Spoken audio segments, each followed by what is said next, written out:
ఆరావళి పర్వత శ్రేణుల నిర్వచనం సరిహద్దుల గుర్తింపుపై కేంద్రం సమర్పించిన నివేదికను సమీక్షించేందుకు సుప్రీంకోర్టు ఉన్నత స్థాయి కమిటీని ఏర్పాటు చేసింది.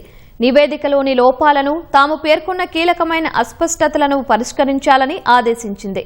Indian Council of Forest Research and Education director general Kanchan Devi ఈ కమిటీకి సారథ్యం వహించనున్నారు. ఫారెస్ట్ సర్వే ఆఫ్ ఇండియా మాజీ director general doctor Subhash Ashutosh, Geological Survey of India మాజీ డైరెక్టర్ డాక్టర్ రాజేంద్ర కుమార్ శర్మ, పర్యావరణ మంత్రిత్వ శాఖ మాజీ జాయింట్ సెక్రటరీ బ్రిజ్ మోహన్ సింగ్ రాథోడ్, ఢిల్లీ విశ్వవిద్యాలయం బోటనీ విభాగం మాజీ అధిపతి ప్రొఫెసర్ అశోక్ కె భట్నాగర్ ఈ కమిటీలో సభ్యులుగా ఉన్నారు. బెంగళూరులోని Indian institute for human settlements కు చెందిన ప్రొఫెసర్ జగదీష్ కృష్ణస్వామి, హర్యానా సెంట్రల్ యూనివర్సిటీకి చెందిన ప్రొఫెసర్ లక్ష్మీకాంత్ శర్మలను ప్రత్యేక ఆహ్వానితులుగా నియమించింది. ఆగస్టు 31 నాటికి నివేదిక సమర్పించాలని సుప్రీంకోర్టు ఆదేశించింది.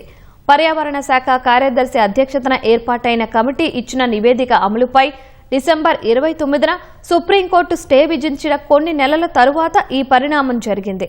అప్పట్లోనే నిపుణులతో కూడిన ఓ స్వతంత్ర కమిటీ ద్వారా పర్యావరణంపై ప్రభావాన్ని అంచనా వేయాల్సిన అవసరం ఉందని సుప్రీంకోర్టు నొక్కి చెప్పింది.